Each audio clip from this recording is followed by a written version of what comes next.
So, Kermit the Frog here, and let's just get this over with. I'm Kid Quinn. I'm Tyler Green, and I am not going to stand for the blatant Muppets at Walt Disney World eraser that this movie gave us. Agreed. I'm Randy Martin, and just give me the whole bottle. And welcome back to the podcast for the fourth time, and possibly one of the biggest Muppet stands I know, Marissa! Woo! Hi-ho, Kermit Wazowski here. I can't believe it took us this long to get you on something Muppet adjacent. We're so sorry it's this.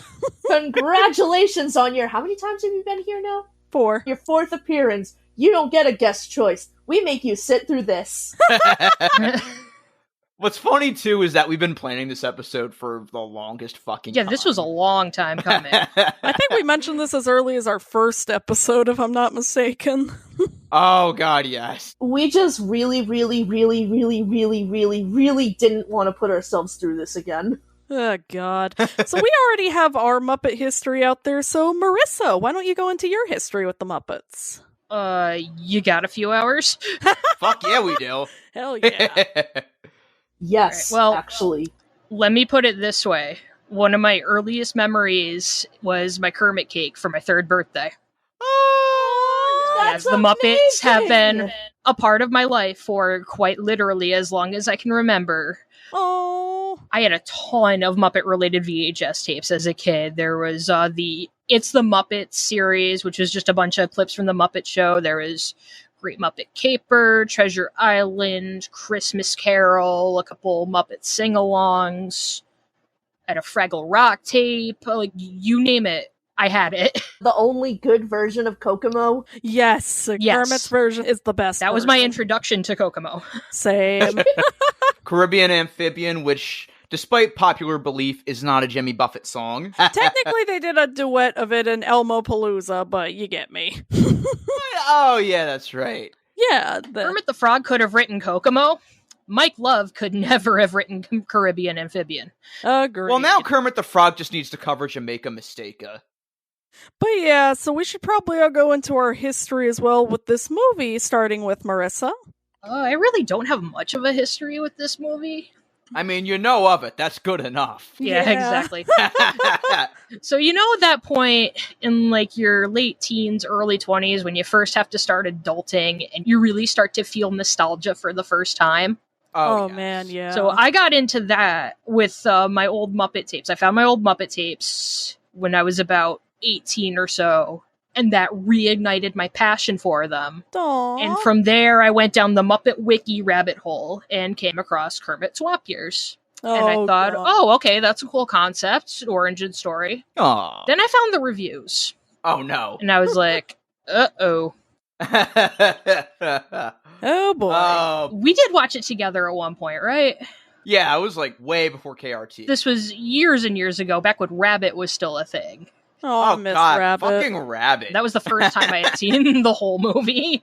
Side note, I miss when we could press those emojis whenever, like, something happened during the thing we were watching. That was fun. Oh, God. Yeah, whoever shut down Rabbit, what the fuck is wrong with you? Why would you do that? Why would you take something so precious from us? I guess Discord kind of has that feature, but it's not the same. There's apparently a Nexpo video about that website too, which, if Nexpo makes a video about your website, there was some shady shit going on, and I'll have to rewatch that. Oh boy. I can't believe we're at that point in our lives where we're nostalgic about late 2010s internet. Holy shit, we're fucking old. By the way, shout out to Nexpo. You scare the shit out of me, and I love you for that. So anyway, so I don't really have a ton of history with this movie. Like, I remember seeing it on a preview for it on one DVD I had, but otherwise I just completely forgot it existed for years and years. And then a while back, I decided to watch it out of sheer curiosity. I think it was on my own, and I like to consider myself a Muppet optimist. I like just about everything they do. Yeah, same here. Yeah, it's like, I've stopped worrying about whether it's perfect, and I'm just like, if it's just good, wholesome, Muppety fun, then I'm happy. But this movie was where that ended. This movie was awful. Yeah. There's a reason this was straight to video. Not even straight to video, straight to stars. Woof. Ooh. Yeah, I'll say this much. Upon rewatching it for this podcast, it was slightly better than I remember it being, but that's not saying much. It does have its moments. Yeah, very few good moments, but they're there. Yeah, it's like the only thing that keeps it from being as bad as CJ7 or Reanimated or Ghosts or Big Rock Candy Mountain is that at the least you can tell there's some Muppety goodness in it. It has a lot of Muppety alumni working on it, and I think that the only reason a lot of the bad decisions in this movie happened was because of Star or Sony possibly being on their ass, because I can't imagine that they would make it this bad. The early 2000s was such a weird time for the Muppets. Yeah. It really was. You know, they were still a few years out from the Disney deal. Like, this was the same year as It's a Very Merry Muppet Christmas, which we also tackled on this podcast, and while it's... Or as I like to call it, the yassification of Scooter. That explains a lot. Oh yeah, Sony. We love Sony. You know, you did real good with the PlayStation, thank you for that, but this and Invincible... Come on. I mean, at least they gave us that Muppet Monster game. Exactly. I forget what it's called, but you know what I mean. Okay, so at least we got You Rock My World out of Invincible, but come on. The rest of it, come on. Like, this is the same year they released the first Spider-Man movie. Like, come on. They had to have some decent leadership. On. Muppet Monster Adventure, that's the game I was talking about. Yes, I haven't played that game, but I've seen gameplay and it looks like so much fun. Oh, Alright, yeah. fine. Threatened was also good. Also, I love Low Poly Robin. He looks so cute. He does. Watch out for the goo. I will say this, I don't think this movie's bad on paper. It's like the origin story idea, it's cute enough, and if it were like 30 or 45 minutes long, it might have worked, but at an hour and 20 minutes and all the fucking slogging and shitty decisions they had to add in, emphasis on shitty. It's a waste of talent and a waste of a good idea. Exactly. Also, there are some jokes that, like, you know, they'd say the line, and I'd be like, oh, haha, that was funny, but then they'd, like, drag it on, or, like, add more to it, and I'd be like, come the fuck on! You had something real good here, now I gotta see Toad Ass a bunch of times. It's how not to do a Muppet movie, honestly. God damn it, fucking 2002. So I'm like you guys in that I've never seen this movie until we actually streamed it together. But I do remember specifically this thing that was on Starz Kids. They were doing like a featurette where one of the characters, I think it was Goggles, was interviewing people on set. That might have been actually Joe the Armadillo, because they had a segment on the DVD where he goes around interviewing people behind the movie. Yeah, because I remember they do this whole gag about the name Best Boy. Yeah, that... What? Oh boy, I'm so excited, because now's the part where I'm gonna meet the best boy. Can you believe it? He's the best boy. I can't wait to meet the best boy. Hey, what are you guys doing on my truck? I'm just here to meet the best boy. You got a union card, any of you? Well, no, I don't even have pants. Could you tell me where the best boy is? That'd be me. Wait a minute. You're the best boy? Yes. But you're a man. You have a mustache. Well, I wasn't always a man. You weren't? No. You were a woman? No, I was a boy. Oh, you were a boy at one time. Maybe it's because he's performed by Joey Mazzarino, but he gives me very early Murray vibes, I guess, from Sesame Street. Yeah, I've already forgotten half of these characters. That's another problem. These characters are not memorable or enjoyable for a movie. Half of them don't even look like they're made by the Jim Henson Creature Shop. Goggles and Croaker look like fucking rejected Wonder Chosen characters. They do! I made a hat that's powered by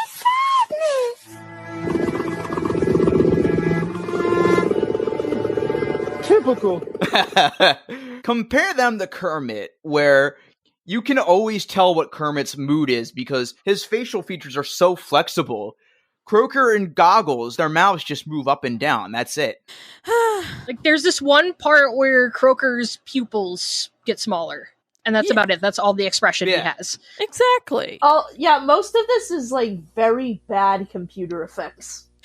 So the movie's directed by David Gumpel, who has quite a bit of history working with the Muppets. He directed a couple of videos for them, and he still works with them to this day on Pajanimals, and he also works on Sid the Science Kid, and he's, for the most part, has a pretty good filmography under his belt, but I feel like the executives definitely were on his butt during this movie. Yeah, he directed the Muppet sing-along videos. Yeah, those are cute. And a few episodes of The Wubbulous World with Dr. Seuss. He was a director on Animal Jam, which I'm probably the one person on Earth who remembers that show.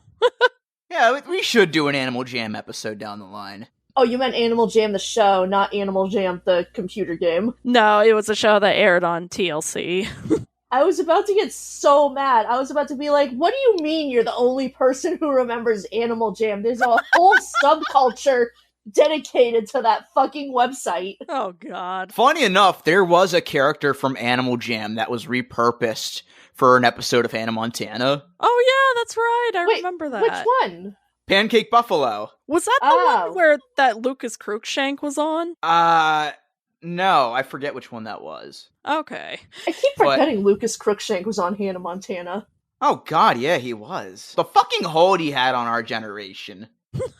Hannah Montana was a little after my time. I can't comment. Yeah. Fair. Honestly, you know what? Good for him. We love him. Lucas, I love you. Please come on our show. And look, I'll say this, like, It's a Very Merry Muppet Christmas is flawed as hell, but I think there was way more passion that went into it, and at the least it feels like a Muppet movie for the most part. This movie just feels like they had to really rush out a movie. It really does. Also, one more note I have about that Hannah Montana episode. The episode is season 2, episode 25, Hannah in the Street with Diamonds, and Pancake Buffalo in that is played by Edie McClurg, of all people. Well, okay. Yeah, that's something, ain't it? I want a fucking car right fucking now. May I see your rental agreement? I threw it away. Boy. Oh boy, what? You're fussed. Yeah, and then one of the only things that's interesting of note is that despite not being owned by Disney, this movie was actually filmed at the Disney MGM studios. Huh. Yeah, it was apparently filmed in Naples, Florida. Wow, okay.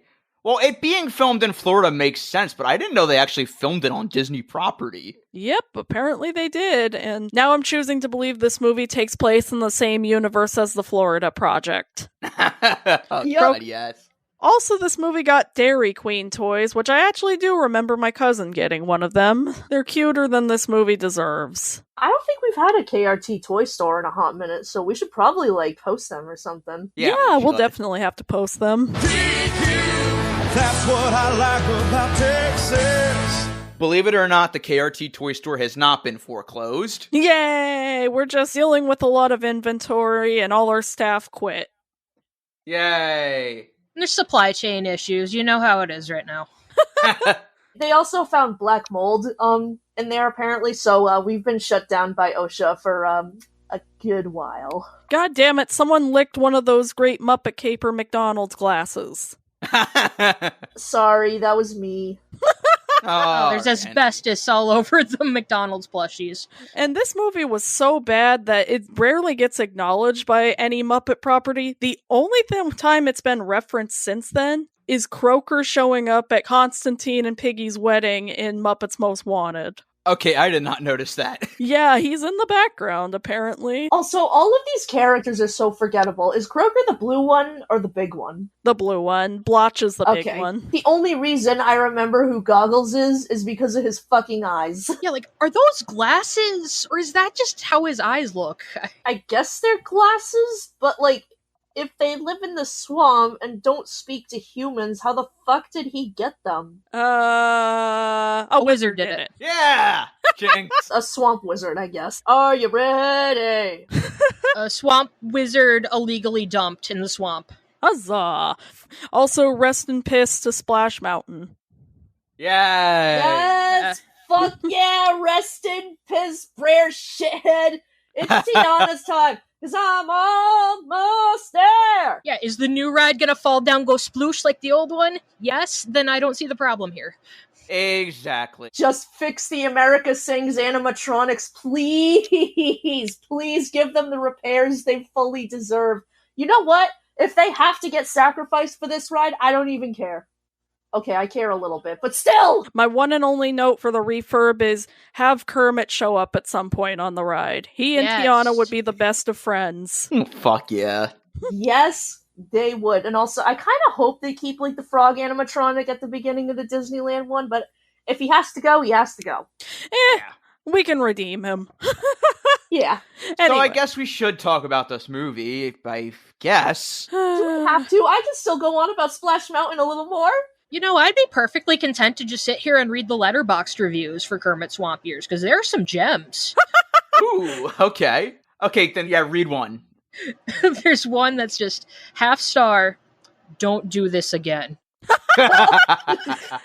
And here we have the energy of the day. Yay. Damn straight. There's actually a cameo in this movie that also sums up my feelings on this movie, but we'll get to it when we get to it. There's also an Easter egg in this movie that made me go, boo! Come on! Okay, one more. 2 stars. Kermit has a full-on sword fight with a scalpel, but the humans are only shocked when he starts talking. Beautiful. Yeah, we'll get to that. I will say one more thing is that I once had a really popular TikTok. I privated it since then because I get really nervous about having that much of myself on the internet, even though I run a podcast. But anyway, I was reacting to the part in the trailer where Goggles says, "Don't leave me! I have abandonment issues!" And then he just edited in Kermit saying, "See ya!" I thought that was really part of the movie. So, it's been a while since I watched this movie. I watched the trailer and I see the part where, Goggles is like, "Hey, don't leave me, I have abandonment issues." And Kermit says, "See ya." That's not in the movie. That's one of the funniest fucking Muppet jokes I've ever seen in my life. And it's not in the movie. Boo. That was the one thing that could have redeemed this for me. But no. It's just Goggles saying that, and then he just runs after them anyway. And the Kermit saying "see ya" is until the end of the movie. You know what? You already know what my verdict is going to be based on that alone. Also, Valid. This isn't actually Kermit's origin. He didn't do 9/11 in it. Hi-ho, where are my 72 virgins? Hi-ho, Kermit the Frog here, and I am about to steer this plane into a skyscraper for 72 virgins. I'm coming, 72 piggies! Jet fuel can't melt steel beams. Hi-ho, death to America. One more letterbox review before I get to it. Last one, I promise. Oh yeah, no worries. 3.5 stars. Kermit's mom is definitely a forbidden MILF. That's why they couldn't show Kermit's her. mom has got it going on. You know how bad this movie's intro was with the scary CGI bug? Oh god, what the fuck was that? As soon as I saw that this movie starts with a terrible CGI scatting bug, I was already like, Jesus Christ. It made me miss Waldo. I wouldn't go that far. I mean, at least Waldo was a passion of Jim's to try something new. At least he's in the last thing that Jim ever made, so I'm a little more forgiving of him now. This CGI bug, no. I mean, at least he's only in like 1 or 2 scenes, unlike Waldo. Yeah. Here's the thing, we all love Muppet Vision 3D here. Waldo is just an annoying part of an already great Muppet thing. Exactly. Like, I already associate Waldo with, oh my god, I'm at this really cool Muppets attraction at Disney World. This is just like a setup for disappointment. Oh, God. And the movie starts out like how it feels. Getting swallowed. And we already got our Muppet vor, so take that off the list. There will be other kinks to come. Too fucking many. God. Fetish movie. Also, at one point, the bug says, "Can't we just use practical effects?" It's like, subtle. And then it cuts to our characters in this movie, aka basic fucking nerd archetype, basic fucking daredevil archetype, and basic fucking bully archetype. That's all. I will say that the little Kermit design is adorable. Yeah, I actually found out that they apparently just took the original Kermit puppet and they added bigger eyeballs to him, and it looks really good, honestly. That was all they did? Yeah, apparently. Huh, it looked like a smaller model entirely. Yeah, they even did a behind the scenes with Kermit explaining he's getting his makeup on to get it, so that was cute. The one thing that freaked me out was when Kermit cannonballs into the swamp, and he spits out water, but since he doesn't have any lips, it looks like he's just fucking vomiting. Oh, God. It's fucking disgusting. What I want to know is how many Muppet performers did they drown to get this shot? Maybe they used like that orb that Jim used when filming the scene in the opening of the Muppet movie. Either that or working on this just gave them a death wish. Huzzah. We can't leave a paper trail, guys! Also, they fucking ruined the chance for Muppet yeeting at the beginning. They just add in some shitty CGI. It's like... Yeah, this fucking shitty motion blur green screen bullshit. Like, no! Show the artifice! No, that's what pissed me off about this movie one of the most times, is that every time we could have had a Muppet eating shot, they just have this shitty, like, chroma keying in, where you can clearly see, like, the green or blue bleeding around the fucking Muppet. Yeah, how do you fuck up something as simple and effective as Muppet eating? Exactly. How the fuck did this come from the same studio that gave us Kermit on a Bike, Labyrinth, The Dark Crystal, Dinosaurs? How is this the same studio? Exactly. And also... Well, you see, they had to blow most of their budget on the puppet of Kermit's mom. And by that, I mean putting a fucking wig on a Kermit puppet and not showing its face. Yep. Not even putting a wig on it, just showing the back of her head. Yeah, exactly. Like, they couldn't have put eyelashes on her, at least. Exactly. Why did Goggles randomly play the race card? Like, he was like... It's because I'm a toad, right? You don't like hanging out with warty toads. Goggles gives me the vibe of someone who would totally, try to say, Toad Lives Matter or something. Oh, God. He literally looks like the fucking bucktooth nerd emoji. Goggles is Diet Carl Weezer, and Croaker is just Diet Gonzo. They do a fake out in the beginning where it seems like Croaker dies when he jumps into the swamp. Credits. And I was thinking to myself, if they actually had the balls to follow through with that and have Kermit and Goggles be completely changed frogs, I would applaud that decision. Yes, make it like Stand By Me, but with the Muppets. Or My Girl, or My Frog. Exactly. Where's his glasses? You can't see without his glasses. No, you're fired. No, I'm kidding. Where's his goggles? He can't see without his goggles. Oh. Also, they fuck up a Rainbow Connection reference so goddamn bad. Like, God, that was so forced. There's so many references to the Muppets that they just fuck up.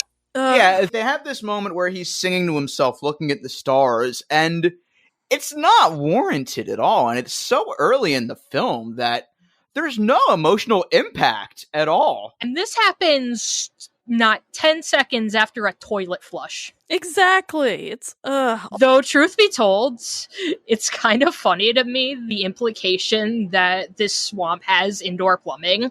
Yeah. They don't just go in the swamp. Like, again, how haven't they interacted with humans at all? They've had to do something to get all that. I will say the transition into that scene where Kermit and friends are talking about all the fucked up things that humans supposedly do, and they talk about cooking frogs alive. Cut to the shot that looks like Kermit being cooked in a fucking pot, and then it just turns out he's behind the pot. Yeah, that was pretty clever. I did like that. I did get a small laugh out of... Goggles, come on. You can't be afraid all of your life. Sure I can. That's a mood. Also, the part where it's like, they cook you and then, eat you alive, something tells me that was passed on because apparently, raw frog legs, if you put salt on them, they, kind of shake around and, jump a little bit, oh, God. Which is very weird, so I can understand where they probably thought that they were alive. Yeah, it's... I still want to try frog legs, don't get me wrong. I'm sorry, Kermit, I still want to try frog legs, but that part about them is very weird. Mm-hmm. And then also the villain in this movie is named Dr. Crassman, but it's not the actual Crassman from the Muppet movie. Like, I know this movie could never afford Mel Brooks, but like, come on. I like to call him Dollar Store Doc Hopper. Exactly. Yeah. I don't know why, but I legit thought he was played by David Ogden Stiers at first. When I first saw him, I thought that's who he was supposed to be, like some sort of protege to Doc Hopper or something. Like, yeah, they name him after Dr. Crassman, which it would have been kind of funny if they randomly gave him a German accent or something, but it's like, yeah. He was also giving me a bit of Diet John Rhys Davies, so I was half expecting him to start ranting about the Eye of Mara at one point. Oh god, I wish. And then, did the scene at night happen after the intro, or am I thinking of something else?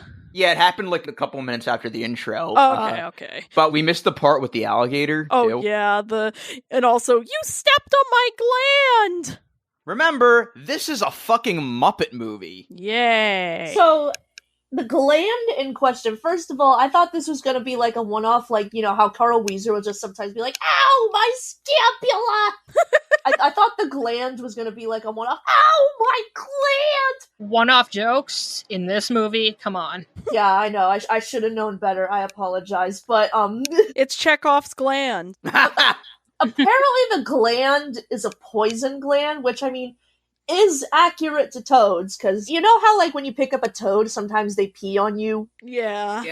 Yep. Another thing they do as self-defense is their back is covered in poison glands, so that's why you need to wash your hands every time you touch a toad, because if you ingest that poison, I don't think you'll die, but you're not gonna have a good time. Exactly. But in this one, apparently all it does is make you itchy, so... So then, after he and his assistant Mary, who's basically his Max in this movie, get chased off by an alligator, the alligator's all, Animals that talk to humans get killed and cooked and eaten alive. Oh, how unpleasant! Wait a second. How could you be eaten alive if you were already killed, huh? Oh, they have their way. I feel like that's a metaphor for capitalism somehow. Yeah, I see it. Yeah, that's how the workforce feels. And it's also technically how frog legs work, I guess. Exactly. They do heavily imply that that's Arnie the alligator from the first Muppet movie. The one that yeah. chased Dom DeLuise. Oh yeah, that's right. That was a nice little callback. I like that. Oh, it's like X and Pearl. The alligator's always been there. How were they able to get that many little frog puppets, but they couldn't make a puppet for Kermit's mom? Exactly. No. I mean, I guess it's because she doesn't have a lot of screen time, but like, you can still put a fucking wig on a Kermit puppet. Exactly. If you can put lipstick on a pig, you can put a wig on a frog. Just bring back those executives from Muppets Take Manhattan. It'll all work out. Although I am a simple man, I see a Muppet being trampled by other Muppets, and I laugh. Same. That was one of the best moments Yes, of the Muppet movie. eating and trampling get me every time. Oh yeah, Muppet trampling is hilarious. I forgot about potty time. Oh, brother, this guy stinks! What is with all the ass jokes in this? Oh, God. We'll get to that. And so then they cut to the next day where Kermit and friends are talking, and then Goggles says, actually, the eggs felt quite soothing on my buttocks. This fucking movie. Aimed at kids. Kids like butt jokes, right? Please laugh. Okay, you know how in the modern day there's like an alarming amount of like poop-themed toys? Oh, God. Is this what it was like for, you know, adults in the 2000s? Like, there's an alarming amount of like butt toys and jokes in TV, kind of like how today everything is like poop themed. Maybe they had a point. Yeah, it's, and then, of course, when they run into Blotch and he's being a typical bully character, Goggles shows him his bare ass. And we don't even wear pants! Look! See? And if you didn't get it the first time, don't worry. It zooms in on his ass again. They specifically crafted an ass for this frog Muppet. Why? What the fuck? Here's the thing. I did laugh when he said, oh, but we don't wear pants. I was like, oh, that's a funny joke. And then they just kept showing his ass over and over and over again, and that just killed the joke. And this happens so many times in this, where it's like you have like a funny joke, a funny one-liner, but then they beat it to death with a fucking hammer and force you to watch as its brain matter falls out of its fucking skull. And so, quick aside, I had kind of a when fandom worlds collide recently when Ninja Sex Party tweeted, "Haven't tweeted about ass in a while." And then Muppet History replied with the screenshot of Goggles' ass. Now that would be a very blessed crossover indeed. So one thing I was thinking with the character of Blanche is he technically Kermit's Wario? I guess. I'm gonna be totally honest. I forgot his name as soon as he said it. Yeah. All I saw was generic bully. Anyway, like I was saying, Kermit's such a great friend. He lets his friend just get beat up, basically, and does nothing to protect him. But it's Goggles, can you blame him? Yeah, exactly. True. I really think that he secretly wanted Goggles to die. Exactly. It's like, can you blame him? Also, the pet shop owner who kidnaps Blotch and Goggles, he so would have been played by Jim Varney had he still been alive in 2002, right? Fuck, yeah. Like, that would have been perfect. Yeah. That's exactly what they were going for. That is earnest. Oh, absolutely. Also, they have a gag where the truck runs over Croker, and he just has this horrifying gash on his body the rest of the movie. Yeah, he somehow doesn't die. I was this close to making a joke about him being run over, and then it actually happened. Oh my god. And it just stays that way the rest of the movie. And he says, I'm just a little tired. Womp. Womp. Ba-da-ba-ba-ba-da-ba. Fuck. Joke. You know what I don't get? They don't know what cars are. They call them like shiny metal beasts or something like that. How do they know what tire tracks are if they don't know what cars are? Exactly. Yeah, they're trying to do the Fraggle Rock thing where they give like all these like different things, like all these outlandish names and shit. It just doesn't work. Also, the guy in the car has an animal keychain. I mean, I know the Mayhem were a thing before they joined the Muppets, but why? Yeah, here's the thing. The timeline here is really confusing because on the one hand, you have a lot of the characters in this movie dressing up like they're from the 50s and 60s. But later on in the movie, we hear a Bachman-Turner Overdrive song. This movie does not deserve its soundtrack. It really does. But I'll get into that later. Not to mention, anything that's not just a song, just the general, like, you know, soundtrack of the movie is the most bland early 2000s, like, family-friendly country I've ever heard in my life. Yeah, that's what I was going to say. Bachman Turner Overdrive to like this pure flicks ass acoustic pop song. On the plus side, we did get a pop punk cover of Rainbow Connection, so at least there's that. Yeah, done by Me First and the Gimme Gimmes. Oh, nice. But yeah, that's what confuses me. Like, Kermit didn't make his TV debut until like sometime in the 50s. I'll go into the very specific reference that we'll get into later when we get to it, but... Oh, that fucking scene. It would have made way more sense to have like a Sam and Friends callback if they really wanted to emphasize this is the 50s or the 60s. Like, I wouldn't complain so much about a fluctuating timeline if the movie didn't take itself so damn seriously. Yeah, like, if there's one thing I learned from the Muppets, it's just to embrace the chaos. Embrace that there is no set canon and they just do whatever the fuck they want. That's part of the Muppet charm. Exactly. But yeah, I agree. This movie takes itself so goddamn seriously and it clashes with everything. That's what makes Great Muppet Caper so great, because it just has fun with the fact that it's a movie and even pokes fun at tropes. Great Muppet Caper is not only my favorite Muppet movie, but my favorite movie, period. Yes. I watched the shit out of it when I was a kid. It means so much to me. It's my favorite movie, period. So that's one of the things I love about the Muppets. Continuity is non-existent. They take the idea of continuity and they toss it in the fucking garbage. But this movie feels like it's trying to force, like, a canon backstory, like some kind of continuity, and I reject it. No, Muppets don't have a continuity. They just do whatever the fuck they want. They are Time Lords. Exactly. They own space and time. They just are. There is no, like, backstory or continuity. They just showed up. The title of this movie is misleading for two reasons. One, we're in the swamp for all of 15 minutes.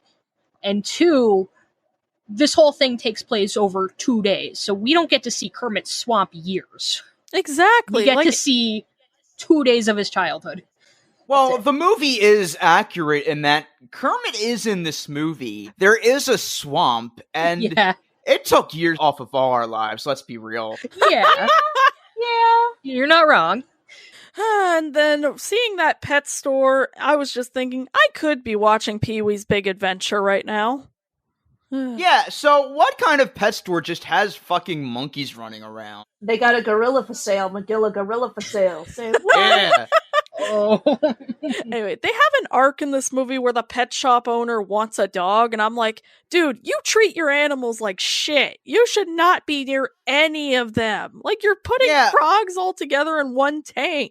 Yeah. This guy, Wilson, the pet shop owner, is literally working with the villain to send these frogs to their fucking death. And the movie wants you to like him and say, oh, he's gonna become good. It's like, no, that guy should be arrested. Yeah, and they try to fucking humanize him, too, by, like, having him play with the kid's dog earlier on. Which, yeah, the dog is cute, but, like, come on. And also, the dog's his name is Rolf. Yeah, that's right. Like, I get that this was, like, you know, supposed to be, like, the 40s or whatever. I get that, you know, I'm sure reptile and amphibian care standards were definitely not what they are today. But come on! It's, oh my god. And what the hell was with the Statler and Waldorf turtles in there? Yeah, and we get actual Statler and Waldorf later. Yeah. The thing with these turtles is these are, like, obvious Jewish stereotypes. Like, they're trying to put in some sort of, like, Mel Brooks-ish type thing there, but, like, I'm sitting here and I'm just saying, this is, like, incredibly anti-Semitic. Yeah. Absolutely. Oh god, they've been hanging out with Kanye. Oh, dear God, no. Poopity scoop. Guys, I just realized this movie is the swamp Trump wanted to drain. I'll go to jail. Was it worth it? If this was the swamp he was draining, I would have been like, yeah, make America great again. Randy, no! Randy, that's demon talk, and not the good kind. I'm not gonna lie, MAGA does sound like something you would chant to summon a demon. Anyway. Oh, man. Also, we get to meet the only good character in this whole film, Pilgrim. Oh, Pilgrim is baby. I love her so much. Yes. And they do the Muppet Show thing where they switch the Muppet dog out with the real dog in the long shots, and it's so cute. Yes, and she's played by Cree Summers, so she rocks. Oh, yeah. Cree Summers cool. I mean, I will admit, the dog does one thing later on that really weirded me out, but I cannot hate a dog voiced by Cree Summer. Exactly. Yeah. Cree Summer is the best part of just about anything she's in. Yeah. Which we forgot to mention, too, she does play Kermit's mom. Yeah, all 5 seconds she's on screen. She's pretty much every female character that isn't the blonde girl's name, whose name I forgot already. What, Penny? Yes, Penny, that's her name. See how forgettable everyone in this movie is? Wait, no, I thought we were talking about Inspector Gadget. Oh, no! No, I was talking about the blonde girl in this movie. I forgot her name. She had some good There was lines. a blonde girl in this movie? This is a movie? What's Step by Step? Where am I? Why am I asking you all these questions? She did have a pretty good line in the movie. Well, sir, if it's about the money, I can certainly loan you a few dollars. Stop! Don't worry about it. It's my mad money. I have no plans to go mad anytime soon. Just stop the car! Oh. Okay, that was kind of funny. And also, they basically imply that Goggles pissed himself in the tank sequence when he stands up to Blotch, so... I mean, accurate for toads? I mean, if you've picked up a toad, it's definitely pissed on you, so... Yeah. God Which, damn. speaking of, by the way, what the hell was up with the sexy-voiced Russian snake? Oh my god. Why did they make the snake not only Russian, but sexy? Vicky not icky.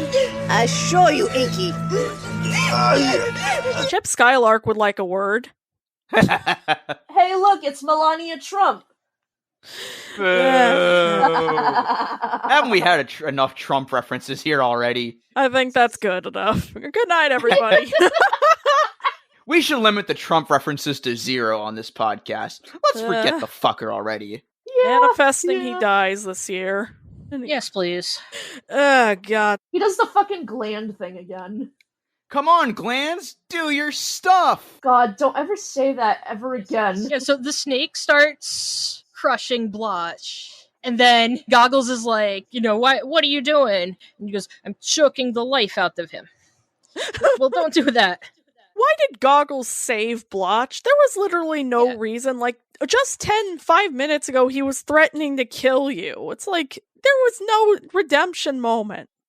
Fuck it, die then. You know what? Sometimes movies just need to let the bully die. Exactly. The snake should have just eaten him right there. More meat. More meat, anyway. Also, I don't need to know your kinks, Goggles. Just the way he says... So you can choke the life out of me if you're snake enough. Oh, Vicky loves a challenge. And so... Oh, yes! Choke me harder, Mommy! Choke me harder! Step on me, Mommy! Make my eyes pop out of my glasses! Oh, yeah! Goggles is definitely the type to go on random cosplayer TikTok accounts and then start commenting, Mommy, sorry, Mommy, sorry.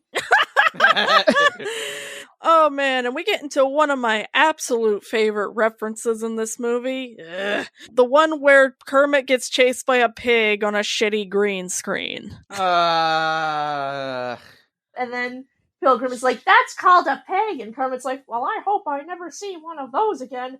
Ha! Get it? Ha! Get it? Get it? Ah! Get it? Piggy deserves better than that. Guys, it's funny because he dates a pig on the Muppet Show. Get it? Get it? Get it?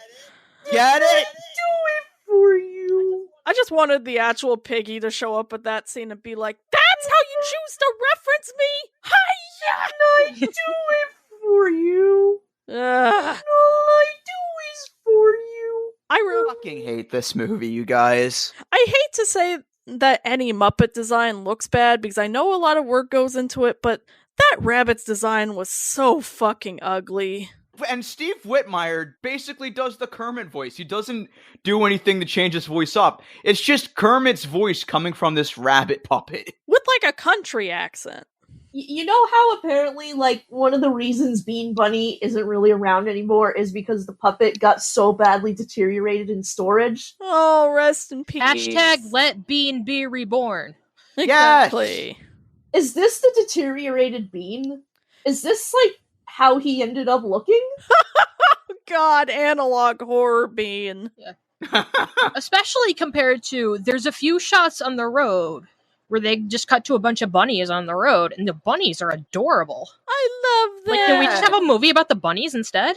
Exactly. Yeah. Wait, that's Tale of the Bunny Picnic. Oh, we should totally talk about Tale of the Bunny Picnic soon. Yes! And then the bunny is basically singing to them like a flim-flam medicine man about how being a pet is great. It's like, motherfucker, you are in a place that treats animals like shit. You should absolutely not be trusting humans. You know what's great about being a pet? Humans can pick up your poo-poo. Please laugh. He said poo-poo. Here's the thing. He is not wrong in that if you're an animal, being a pet is pretty much like one of the best things that can happen to you because, yeah, you know, all your needs are met. You're basically just treated like royalty. The only problem is, the frogs are not being pets here. Exactly. The frogs are being fucking sent to their death.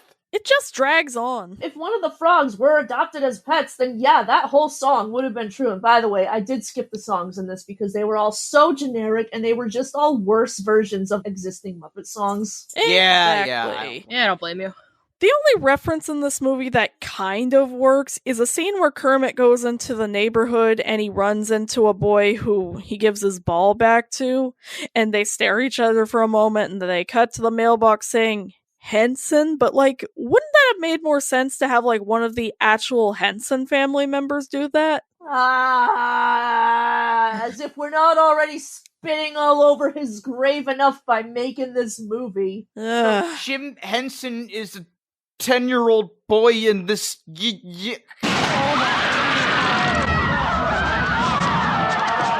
Again. What is this movie? What is its continuity, lack thereof? I'm pretty sure God damn around it. this time he was already making Salmon Friends. Exactly. This movie kind of like gets the basic history wrong that apparently Jim Henson just jumped right into the Muppet Show. Exactly. It's like, how does any of this work? How? Salmon Friends! All of those appearances on all those talk shows. Wilkins Coffee. The fucking dairy commercial. Sesame Street. Exactly! So then they cut to a scene where Kermit, Pilgrim, and Croaker all go into a movie, and you think, oh, it's gonna be a sweet little moment that maybe will set up how Kermit wants to join the movies. And to be fair, they use an element from it later on, but otherwise the scene's just Croaker and Pilgrim just quietly talking about popcorn, and it's like, shut up, I want to see Kermit get into movies! They do have a nice moment with Kermit in yeah. the movie theater, just staring at the screen in awe. I will say the shot of Pilgrim carrying Kermit and Croaker was really cute. Yes, it Yeah. was. But, like, why the hell are they letting animals into this movie theater? I'll be like, waiter, there's a frog in my popcorn. The frogs are just like, this is my emotional support dog, and the dog is like, these are my emotional support frogs. And yeah, this is where we get the Statler and Waldorf cameo, and they gave my review of the movie. Hey, Statler! I'm sure glad the frog put us in his movie. Why? So people can see how young we look? No, so we don't have to watch it. Rub it in, why don't you? Also, like, I tried to look up the movie they were showing. On the marquee, it said Swords of Fire. And then they were showing, like, some old, like, black and white movie. And so I looked it up. There's no such thing as a movie called Swords of Fire. So what the fuck were they showing? I think it was a different movie. Let me open the trivia to see if I can find Yeah, it had to be public domain or something. It's from a movie called The Black Arrow, which came out in 1948, so... Huh. This movie also just gets so fucking repetitive, and it's like... Oh, we missed the part with Pilgrim that really fucking weirded me out. Oh, yeah? Kermit finds a squeaky toy, and, listen, Cree, no hate to how you perform, but you made Pilgrim sound like she was coming over the squeaky toy. And I was very uncomfortable that entire scene. You have a squeaky toy! Oh, a squeaky toy! That's a squeaky toy! Oh, may I? Oh, God. And then they basically just are like, we haven't made you want to watch the Muppet movie instead enough. Here, have a scene where Kermit goes on a bunch of balloons. This looks familiar. Vaguely familiar. When that fucking happened, I was half expecting, like, Kermit to accidentally just fly into a fucking jet engine. The end. Jet fuel can't melt felt frogs. I don't know. Frogs can't melt steel beams. I don't know. Yeah.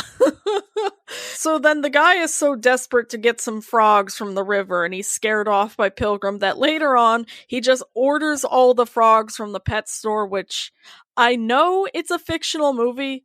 That is not how frog dissection preparation works. You have to have them dead, because not only is it cruel and inhumane to cut open live frogs, you'll get diseases that way. Yeah. Like, I have two things to say about that. One, why didn't you just order the frogs in the first place? well, they do have a scene that explains that he doesn't want to have to pay for science, but yeah. Yeah, true. But also, I was the weird kid who got excited about dissection. Here's a list of things that I have dissected. Number 1, a dogfish shark.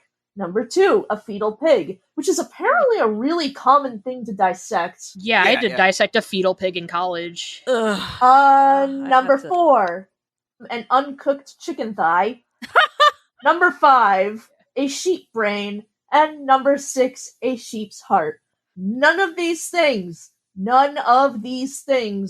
were live frogs. Oh. So where did this trope come from? Every single, school, piece of media I see, it's like, all right, class, time to dissect this live frog. Okay, someone please tell us if any time you've been in school you had to dissect a live frog, because I don't think this has ever happened. Oh, I also forgot to mention, I also dissected a squid and a fish. Oh, nice. Yeah. Yeah, when I dissected a frog in middle school, that shit came pre-prepared with a dead frog in a bag. Yeah. With all these tools and preparation and everything. Yeah, you gotta drain the blood, because if you cut into a live frog, it's just gonna bleed all over you. Exactly. I specifically remember my teacher building this up. There was a lot of responsibility to be had in doing this, which there is. Yeah, here's the thing, even E.T., one of the greatest films ever made of all time, also pulls this shit with the live frogs.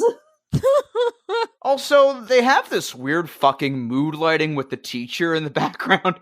And I'm just thinking, he's gotta be on some sort of coke bender right now. Oh, he is, absolutely. Yeah. It's the 40s. Because he's going full fucking ham during.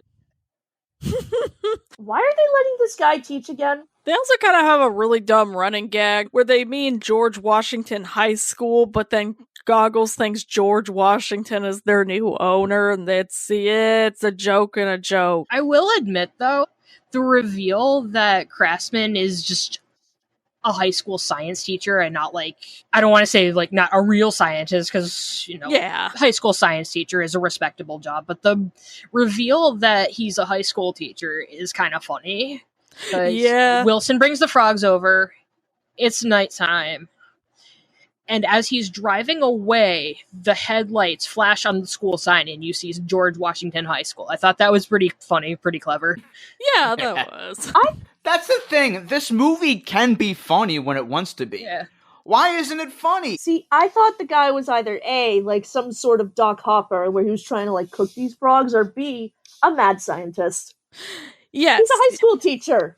Also, when they get to the high school, it's every other minute the bell rings and you have the kids walking to and from their classes. How short are these classes?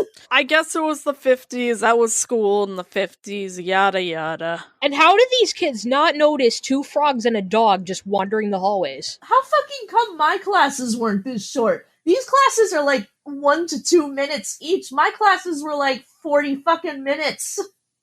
I would have loved high school this short. Exactly. I also did get a small laugh out of the scene where he's picking up the frogs and he's like, "Good night, Wilson." Frogs are peaceable creatures. When I was youngin', good night, Wilson. I pretended I was a frog. I never worried at all. Good night, Wilson. Good night there, Dr. Mr. Craftsman. That was pretty funny. I feel like executives definitely messed with this movie and were like, no, add in all the Diet Shrek stuff, add in all the Diet Nickelodeon, etc. It's a kid's movie, so we gotta have some butt jokes, but we also have to have some kind of moral, follow your dreams, bullshit, whatever. Yeah, because when Kermit and friends are trying to get into the fucking pet shop, they make this big deal about how Croaker needs to be able to jump into the window, which I guess is a second story window, but I guess when he got hit by the truck, he hurt him. I don't know. Lost his hop when he got hit by the truck, which it's a miracle you made it out of there alive. Quit your bitching about your hop. Here's the thing also, though. The window was very clearly at a height where all that they would have had to do was have Pilgrim just, put her front paws against the wall and stand up, and they could have just climbed her up to the window. Exactly. But no, we need a I believe in you moment. And also the wishing star sounds like his mom. Get it? It's, why does this movie have so many goddamn running gags and almost none of them work? His mom's not even dead. How the fuck is this happening? Use the Force, Kermit. It's like they're trying to do the fucking, like, Littlefoot thing with his mom, but his mom's not dead. Yeah. His mom is probably putting up fucking missing posters. So then Kermit and Croaker end up getting to go to George Washington, and they're trying to force some sort of idea that Wilson would be a good owner for Pilgrim, and I'm like, no, he will not. This is a shady-ass pet store that not only sells frogs to people who want to rip them open alive, but also sells monkeys. And as far as we know, they're probably being ripped alive as well. Also, that same bunny from earlier, why isn't that bunny in a cage? And also, Craftsman and his assistant, they keep throwing the scalpels around without sanitizing them, dropping them on the floor, and still preparing to use them. I'm like, how did you get your job to begin with? On the one hand, the late 40s / early 50s, I know, but there had to have been some standards. Yeah, even for the 40s, this all seems very unsanitary. This is supposed to be the 40s? I feel like there was definitely higher sanitation standards for a country that was dying of polio. Yeah. Going back just a little bit, the song that plays during like the whole chase scene in the hallways with Kermit and Croaker and Wilson. The song that plays during this scene is so fucking good. It is way too good for this movie. Yes. It's called Complicated by Russ Irwin. And it's not on Spotify. I could find anything on YouTube except a direct rip from the movie. I want this fucking song. It's so good. It deserves a better movie to be in. It does. Like this whole week after rewatching this movie, I would just be singing the bass line to myself.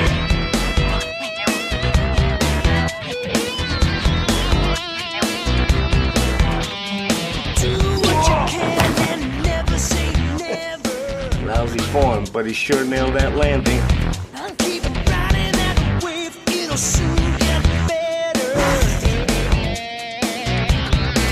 Oh, wow. Apparently Russ Irwin is toured with Aerosmith. Oh, nice. Holy shit. Yeah. Holy shit. Yeah, like I was thinking, this song sounds kind of like Foreigner. And turns out he's done session work with Foreigner and he's toured with Aerosmith and he has like Foreigner? Yeah. Super impressive track record.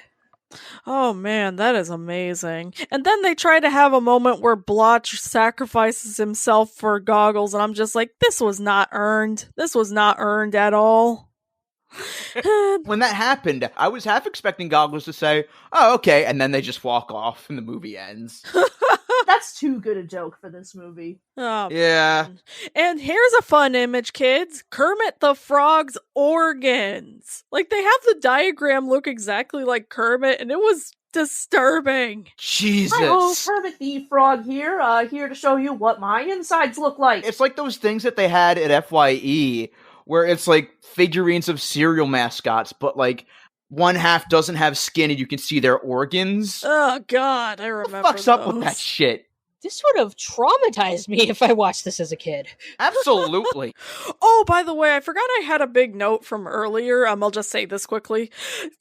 At one point during the scene where Kermit's getting trampled, I also swear to God I heard a Mario coin sound every time it happened.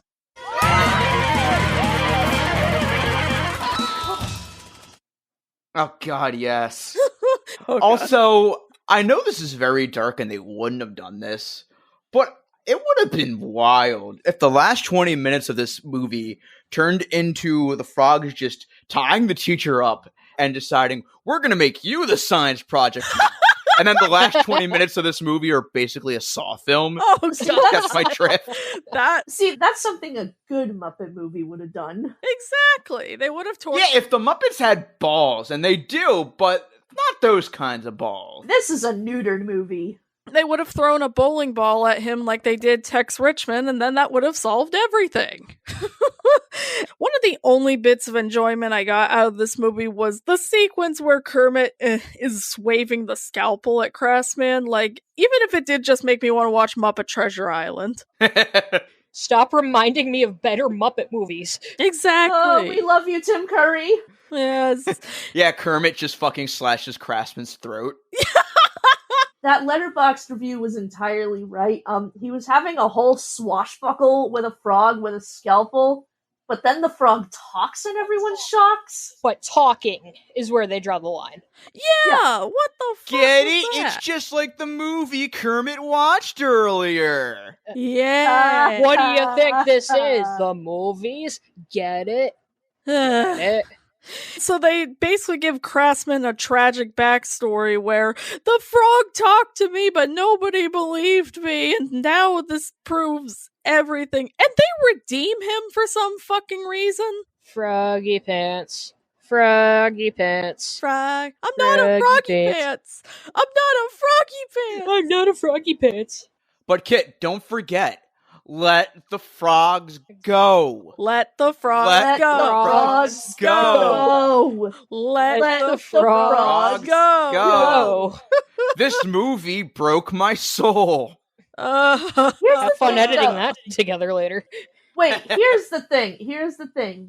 He's traumatized that he got called a froggy pants because a frog talked to him. So he's aware that frogs are not only, human level sentient, they can also talk. So the only reasonable coping mechanism is slicing them open while they're alive and moving their organs around? Good God. I said, whoever threw that paper, your mom's a froggy pants. Oh my God, it's literally Michigan J. Frog, only involving dissection. Hello, my baby. Hello, my honey. You are a froggy pants. Hi-ho, my baby. Hi-ho, my honey. Watch ABC instead of the WB. Also, this movie tries to have its own version of the Magic Store with the song they sing in the car. It did not earn it at all. No, this movie didn't earn shit. Hey, wait, did they hear Pilgrim talk at all, too? Nope, they didn't somehow. I think they did. Huh, oh, okay. Because when she joins in with the Let the Frogs Go, they kind of look at each other like, huh. A talking dog? What? Oh, man. Then, of course, it cuts to the end where it cuts to adult Kermit on his scooter saying he's visiting, and you hear the voices, but it's like, yeah, we didn't bother making adult puppets of them. I don't blame them at all. Like, who would want to see these characters again? They already went to all the trouble to sculpt ass cheeks on the goggles. Why would they make a whole adult puppet? Basically. The outtakes of the movie that play right after the ending, they're so much better than this movie, especially the scene where Goggles is breakdancing with the scalpel. I don't know. It says something when the outtakes are funnier than the movie itself. I could have done without Goggles spanking himself, though. Oh, God. Why? I really don't need to know your kinks, Goggles. 2000s. Also, I just realized at one point Wilson says to Blotch and Goggles, "You two should be on the Nature Channel." Get what it? the fuck are you doing, dude? I feel like there's a song very similar to that line that makes this scene very uncomfortable. Something to do with the Discovery Channel, I think. Yeah, a gang of bloodhounds may have written it. I don't know. God. Foxtrot Uniform Charlie Kilo, by the way. Huzzah. So, I'd rather watch Muppets Wizard of Oz than this. At least that's a fascinating disaster. Oh, okay. No, Kit, no. Oh, sorry. Even for you, that's too far. Kit, yeah. Are you okay? Blink twice if you need help. I'm blinking so many times because I'm not okay. Are you sure you're willing to die on the hill of wanting to see that scene where Miss Piggy becomes skinny and falls down a fucking kitchen drain? Oh, God. And that giant CGI chicken and fucking Quentin Tarantino. I've actually never seen Muppets Wizard of Oz all the way through, so I can't really comment. I don't. Oh, I have a story. I have a story. Oh, God. So, back when Muppets Wizard of Oz aired, I was going through one hell of a Wizard of Oz hyperfixation. Oh, no. Guess who watched that shit when it premiered on Disney Channel? Oh, no. Oh, my condolences. This is all Judy Garland's fault. Judy, we love you. Don't haunt us. Come on, Judy. You had to be so charming and so perfect in every conceivable way that you had to give me this hyperfixation and make me go through that. Okay, fair. It's not objectively worse than Muppets Wizard of Oz. It's just, this one's just more of a fucking slog to get through because it feels like they were trying, because it just feels so cynical. It's insane how cynical the story of Kermit feels. There's no arc in this movie. Nothing about it is even remotely memorable. It's just a fucking waste of time. Burn the tapes. 100%. This movie is soul-suckingly bad. Take this shit to the swamp covered in barbecue sauce and throw it to the gators. At least it's a Very Merry Muppet Christmas movie. Had some really fucking out there meme material to work with. This has nothing. But yeah. Anyway, your guys' verdicts? Burn. Yeah, definitely burn. But I'm not gonna sit here and be like, oh, this is an abomination. Jim Henson is rolling on his grave, and it's not that serious. Personally, I think he probably saw this from the afterlife and just didn't give a shit.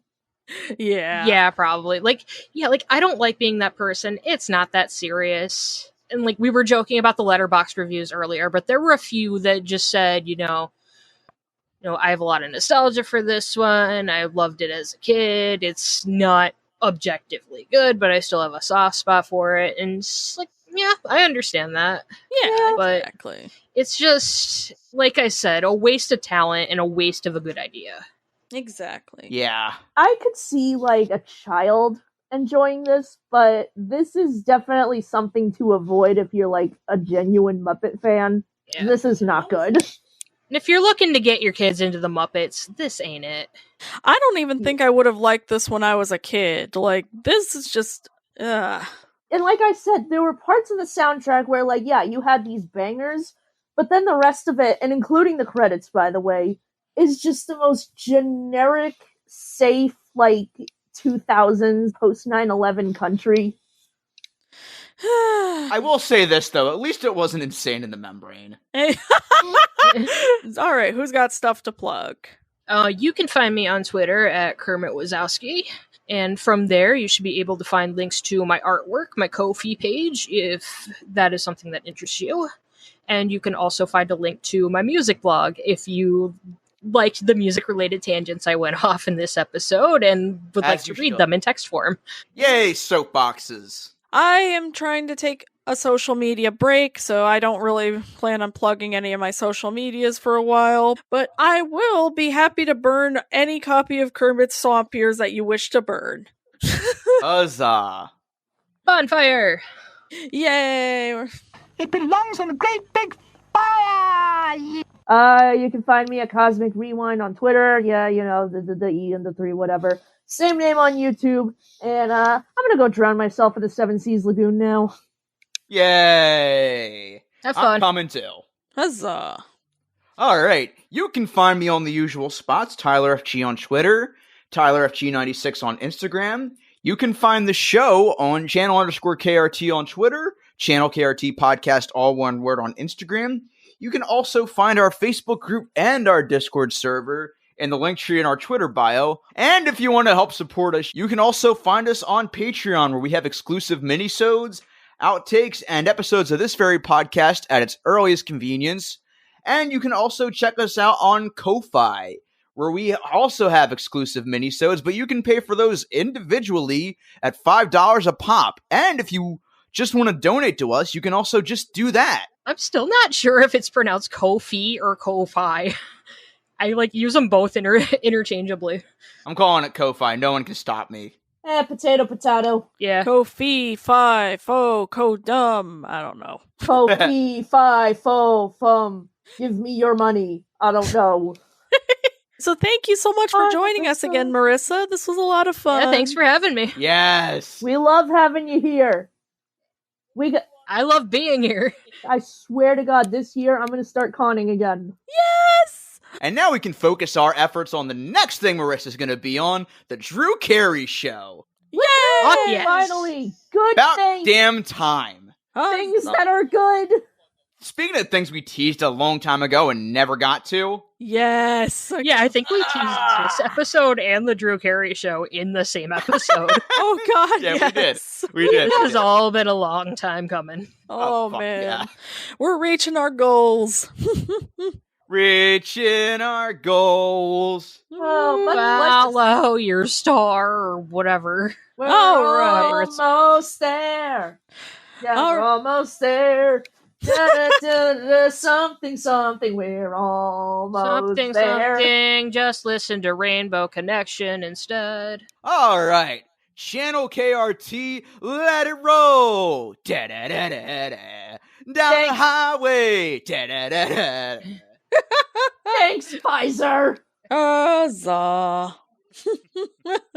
It's time to get back to the office. See this building behind me? First place I ever bought. Flipped it and made $800,000. It was better than sex. Okay, who wants to share a healthy after-school snack? I want to make $800,000. Me too. Well, first, you have to quit dressing like 9-year-old kids. Let's go buy these some little suits. Well, I guess that lesson was brought to you by the numbered douchebag.